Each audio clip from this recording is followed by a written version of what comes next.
morning, good afternoon, good evening. Hello po sa inyong lahat, mga team abroad, team Pilipinas, team seniors, team bahay. Magandang araw sa inyong lahat. Hello! So ito, babalita natin mga palangga. Mayroong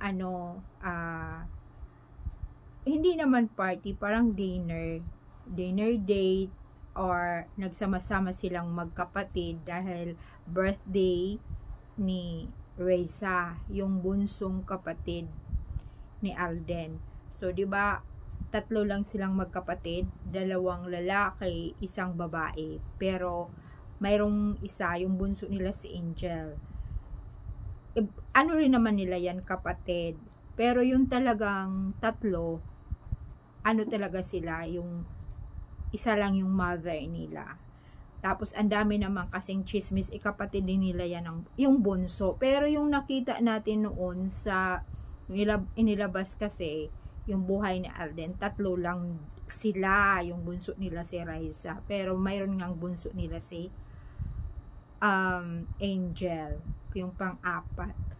Tapos, ayan, birthday. So, nag-dinner silang magkakapatid. Ay, yung isa lang, syempre, andoon sa US, hindi, yung kuya nila, hindi kasama. So, sila lang, yung tatlong magkapatid.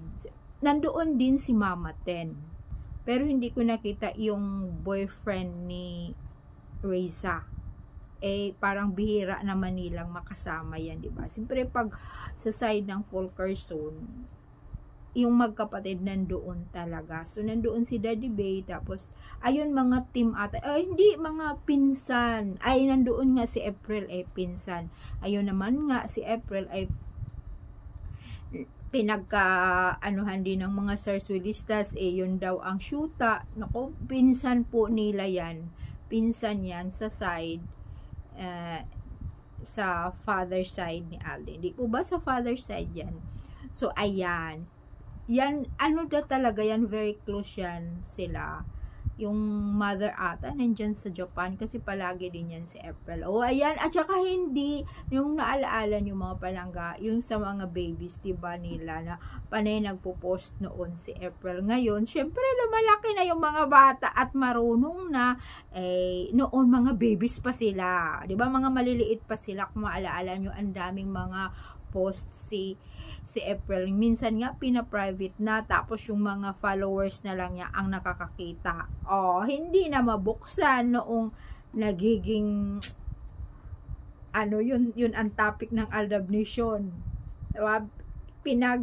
Nako, pero yun din na may nakakuha din. Siyempre may nakapag-follow sa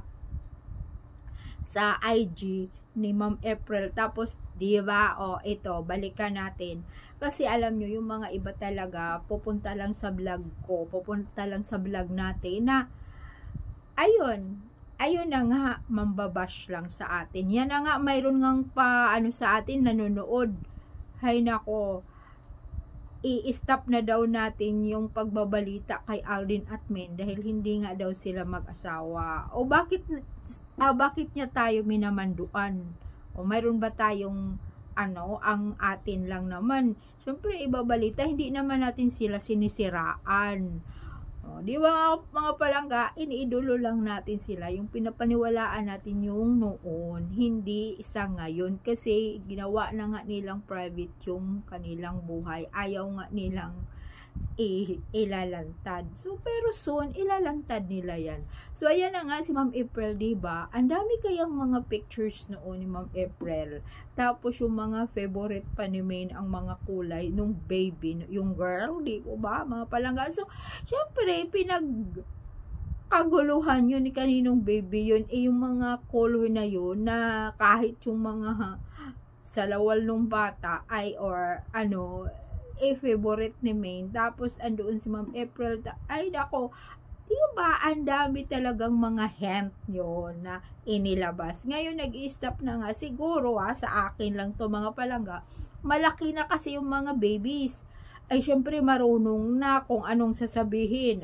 Hindi mo na, ang mga bata pa naman, nagsasabi ng katotohanan. So, talaga, di ba, bihira na ngayon. Hindi na natin magkita. Siyempre, at alam nyo yan, mailabas din yan, pero yun na nga, syempre pag ihalo, alam mo ang kagandahan lang naman nila, kaya ginawa nila yun. Dahil nga, kung halimbawa, para makapaghalubilo sa ibang tao na hindi hindi makilala kung kaninong anak yun. Diba? Yung parang ganun, hindi pinagkakaguluhan ng mga reporters, yung mga social media na, yun pala ang anak niya. Hindi, kasi gusto nila, alam nyo na, para hindi sila makilala. Pero, malalaman din natin yan dahil sila naman din mismo ang maglalabas sa social media. O ayun na nga, dinner. Mayroon na nagdi-dinner yung buong mag-anak nila ni Alden. Tapos, ayun, nandoon si Alden, syempre, naka-black siya. Tapos, ayan, yung grupo niya nagpunta sa Landers. Parang nag-grocery or nagsushoot, baka may endorsement.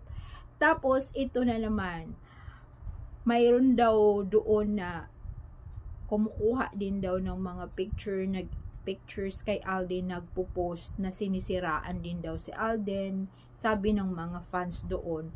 Pero hindi ko na kaya nakikita, kung maalaala nyo yung fans talaga ni Alden, yung sino ba yun, yung lalaki na si Nate na sunod ng sunod sa kanya, di ba? Minsan magpunta pa sila ng ibang bansa, ay nandoon yung na yun. Yung basta si Nate, kilala nyo yun, Aldenatics yan, di ba? Tapos ngayon nakikita ko nagpo-post na siya sa mga ibang artista sa GMA. Hindi na niya sinusundan-sundan. Akala ko ba avid fans ka talaga? Dapat tuloy-tuloy pa rin. Hindi po ba ganun talaga? Pero alam nyo na iba na yung mga nagpo-post kay Alden.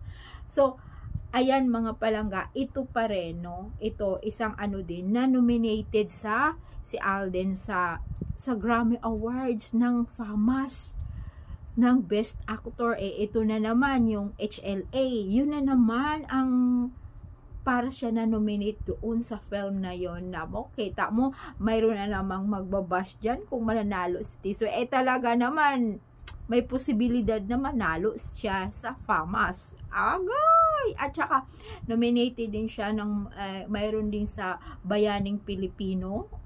Ang dami niyang mga awards na nag-aantay na talagang isa na naman yan na magiging successful city. So, isang awards na naman. Pero alam natin, marami pa dyan na naglilinya para kay Tisoy. Ayan na naman, FAMAS na naman, nawa mananalo siya mga palangga, diba? Sa mga, siyempre yun ang bunga ng kanyang pagtitiis, ganyan, sa hardworking niya sa industriya ng pelikula or sa pag-artista niya. Kaya thank you so much sa lahat po. Yun lang ang update natin kay Alden, na nagsama-sama silang magkapatid syempre sa birthday ni Reza, tapos nominated siya sa FAMAS, tapos may isa pang awards, nawa mananalo ang ating Tisoy.